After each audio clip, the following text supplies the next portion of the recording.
भगवान का चढ़ावा। पुरानी बात है, एक सेठ के पास एक व्यक्ति काम करता था। सेठ उस व्यक्ति पर बहुत विश्वास करता था। जो भी ज़रूरी काम हो, सेठ हमेशा उसी व्यक्ति से कहता था।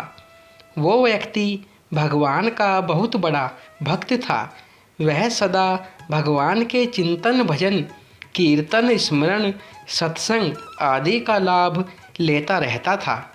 एक दिन उसने सेठ से श्री जगन्नाथ धाम यात्रा करने के लिए कुछ दिन की छुट्टी मांगी।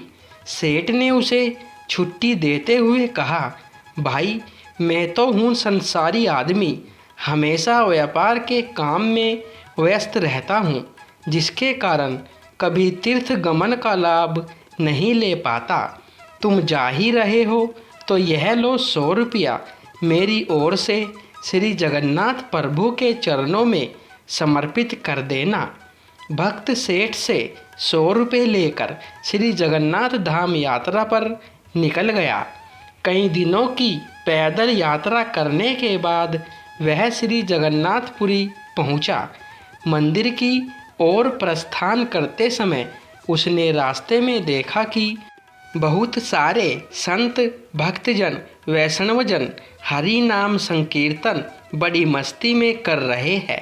सभी की आंखों में अश्रुधारा बह रही है। जोर जोर से हरि बोल गूंज रहा है।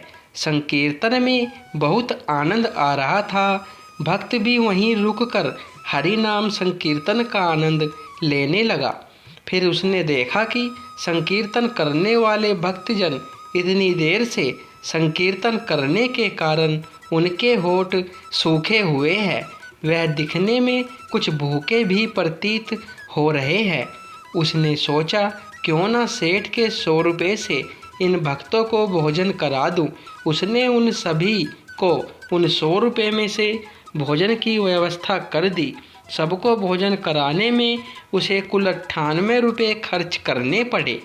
उसके पास 2 रुपया बच गए। उसने सोचा, चलो अच्छा हुआ, 2 रुपये जगन्नाथ जी के चरणों में सेठ के नाम से चढ़ा दूंगा। जब सेठ पूछेगा तो मैं कहूँगा पैसे चढ़ा दिए। सेठ यह तो नहीं कहेगा 100 रुपये चढ़ाए। सेठ पूछेगा पैसे चढ़ा दिए, मैं बोल दूंगा कि पैसे चढ़ा दिए। झूठ भी नहीं होगा और काम भी हो जाएगा। भक्त ने श्री जगन्नाथ जी के दर्शनों के लिए मंदिर में प्रवेश किया। श्री जगन्नाथ जी की छवि को निहारते हुए अपने हृदय में उनको विराजमान कराया। अंत में उसने सेठ के 2 रुपये श्री जगन्नाथ जी के चरणों में चढ़ा दिए और बोला, यह 2 रुपये सेठ ने भेजे हैं। उसी रात सेठ के पास सपन में श्री जगन्नाथ जी आए, आशीर्वाद दिया और बोले, सेठ, तुम्हारे 98 रुपये मुझे मिल गए हैं। यह कहकर श्री जगन्नाथ जी अंतर्ध्यान हो गए। सेठ जाग गया। सोचने लगा, मेरा नौकर तो बड़ा ईमानदार है, पर अचानक उसे क्या ज़रूरत पड़ गई कि उसने 2 रुपये भगवान को कम चढ़ाए। उसने 2 रुपये का क्या खा लिया? उसे ऐसी क्या ज़रूरत पड़ी? ऐसा विचार सेठ करता रहा। काफ़ी दिन बीतने के बाद भक्त वापस आया और सेठ के पास पहुंचा। सेठ ने कहा कि मेरे पैसे जगन्नाथ जी को चढ़ा दिए थे। भक्त बोला, हाँ, मैंने पैसे चढ़ा दिए।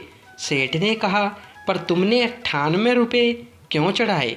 2 रुपये किस काम में प्रयोग किए? तब भक्त ने सारी बात बताई कि उसने 98 रुपये से संतों को भोजन करा दिया था और ठाकुर जी को सिर्फ 2 रुपये चढ़ाए थे। सेठ सारी बात समझ गया।